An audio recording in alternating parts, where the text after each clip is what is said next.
হাতার ডিজাইন করব।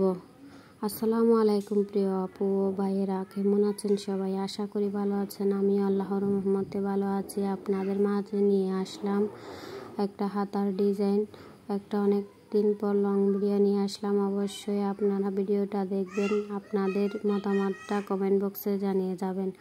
আমি একটা কামিজের হাতার তৈরি করব, তার জন্য আমি প্যান্টের কাপড় এবং কামিজের কাপড় দুইটা দিয়ে সেলাই করব। আপনারা দেখেন, আমি একদম আপনাদেরকে স্লোভাবে দেখানোর চেষ্টা করেছি। আমি লং ভিডিও দিই না, আমি শর্ট ভিডিও দিই সবসময়। অনেকে আছে লং ভিডিও দেখতে চায় না, তাই আমি শর্টভাবে দেওয়ার চেষ্টা করি।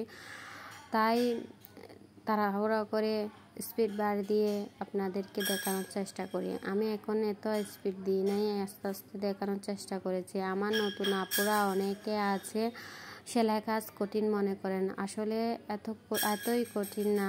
যখন আপনি কাজ একটা করতে বসবেন তখন কাজটা অনেক কঠিন মনে হবে। যখন আপনি শিখে যাবেন তখন ওই কাজটা আর কঠিন মনে হবে না, সহজ মনে হবে। আমিও আগে আমার অনেক কাজগুলো অনেক কঠিন মনে হতো, এখন আর কঠিন মনে হয় না।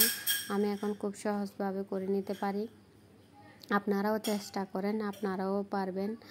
আর আপনারা আমাকে একটু উৎসাহিত করবেন, পাশে থাকবেন, এটাই শুধু আপনাদের কাছে চাওয়া, আর কিছু চাওয়া নেই।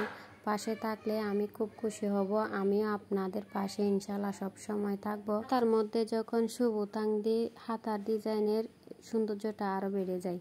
তাই আমি সবসময় চেষ্টা করি হাতার মধ্যে সুবোতাম তৈরি করে দেওয়ার। সুবোতামগুলো দিলে হাতার মধ্যে অনেক সুন্দর লাগে। আপনাদের কেমন লাগে অবশ্যই জানাবেন। আমার আপুরা অনেকে আছে সেলাই কাজ করেন, আপনাদের কি ধরনের ভিডিও দেখতে চান অবশ্যই আমাকে কমেন্টে জানাবেন। আমি ওই ধরনের ভিডিও দেওয়ার চেষ্টা করব। আমি কনফিউজে থাকি কী ধরনের ভিডিও দিব, মাথায় আসে না। আপনারা যদি সহযোগিতা করেন অবশ্যই ওই ধরনের ভিডিও দেওয়ার চেষ্টা করব। আর আমার কথার মধ্যে যদি কোনো ভুল ত্রুটি থাকে অবশ্যই ক্ষমা দৃষ্টিতে দেখবেন। সবার সাহায্য কামনা করি, সবাই পাশে থাকবেন। আপু ও ভাইদের জন্য শুভকামনা রইল।